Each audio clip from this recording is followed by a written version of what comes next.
Yesterday was American Thanksgiving, and I'm thankful that the international break is over because it's just been injuries non-stop for West Ham. Someone put out a tweet, and actually I even retweeted this, that West Ham had had no injuries prior to this international break and there was a clean bill of health. That all changed when Antonio did his hamstring, Bowen got some kind of knee injury while he was with the England team, and also Kudus had some back problems. We're not even cursed. That's just stupid to have the international break then. But the only good thing is now we don't have one until March. So praise the Lord that we don't have to go for a week of tedious crap. Because I can't stand the international break, period. Hate it. We're back and we're facing up against the Burnley side that hasn't won at home all season and has only won one game so far in the Premier League. Cue West Ham to come and change that.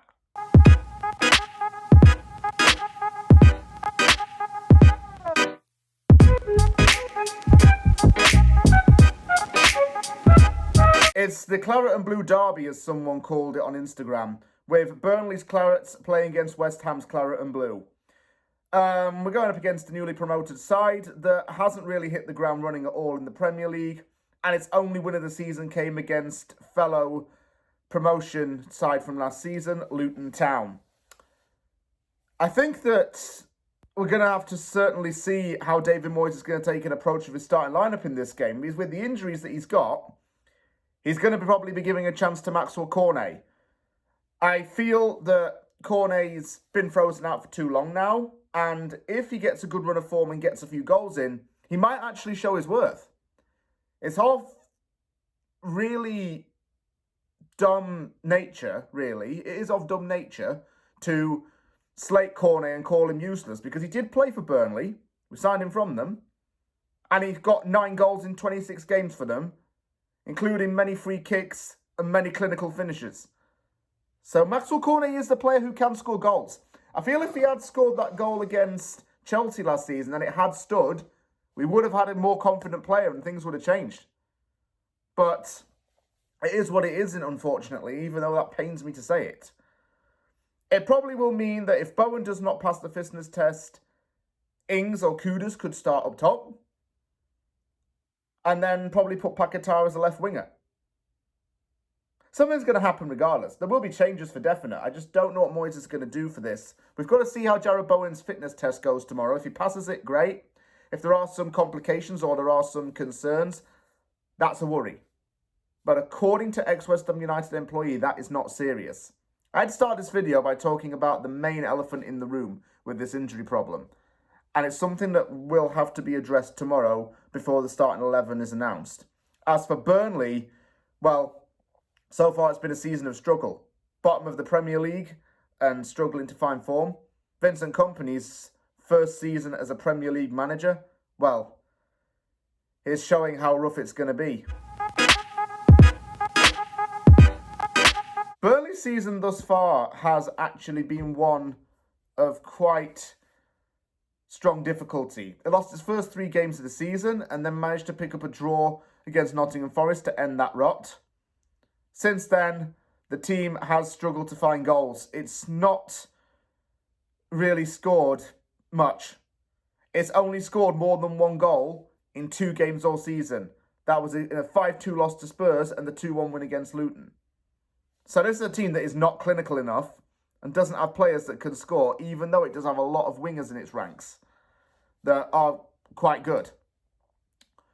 Kompany did very well last season with Burnley to get them promoted back to the Premier League. He showed that as a manager, he can be a very forceful figure. But now that he's in the top flight, he's realising it's a different kind of animal. Although he played in the Premier League, it's not the same as managing in it. I think that Burnley looked to him to say that he came from the Mancini and the Pep Guardiola camp of managers, given that he was coached by those two, and that he is a very successful Premier League defender who will be considered one of the best in this league of all time. He has not managed to replicate this in the top flight. His job is going to be on the line right now. The Burnley board might be interested in backing him. I know the chairman's going to have something to say about that. But Burnley's season so far has just been so difficult to come to terms with. An off-field issue has also caused a little bit of concern with the fans, as Lyle Foster has unfortunately had to take a leave of absence due to mental health issues. Burnley fans and the manager are always there to back him. So I just hope Lyle Foster gets better and that he can return to playing soon, because that's worrying. It was apparently a very severe mental health issue as well. Something's really bothering him and it's been recurring. And that certainly hasn't helped for Burnley and certainly not for the player. It's not nice. Two players stand out for me when I talk about the ones to watch. Goalkeeper James Trafford and centre-forward Zeki Amdouni. I hope I've said his name correctly there.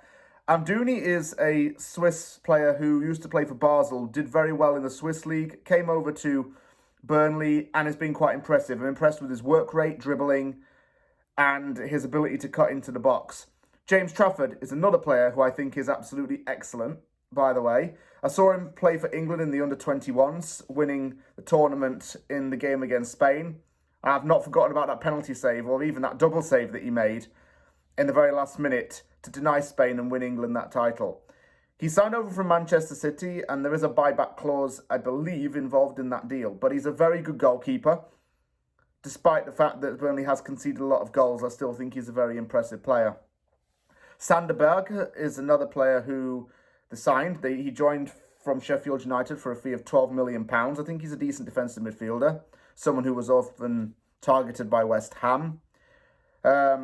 Attacking midfielder Aaron Ramsey joined from Aston Villa for £14 million, and I think he's quite a good player on his day as well. And Burnley's made some cheap moves, but it's obviously within the budget and players that they feel can improve them over the season. It gives depth options, and Kompany's not afraid to mix and match with his starting lineup because of the talent that he has in the team. Danny Ings has worn claret and blue for a lot of stages of his career. He wore it at Burnley, where he had his first major injury, actually. He wore it at Aston Villa. Then he wore it at West Ham United. The man's just like a claret and blue addict, shall we say. I don't know, he'll probably end up getting a start at Turf Moor, and if he does, fine. If he scores, I can see all the home fans booing him. But that's a big if. Because chances of him scoring, pigs have more chance of flying than that happening at the minute. Sorry, Danny, mate, but it's true. I'm going to say 2-1. 2-1 West Ham. But it'll be so damn difficult with that if Bowen is not there. I'll just say 2-1 and just let bygones be bygones, I think. As long as we get the win, that saves us the embarrassment. But this is West Ham, and we don't do things easy.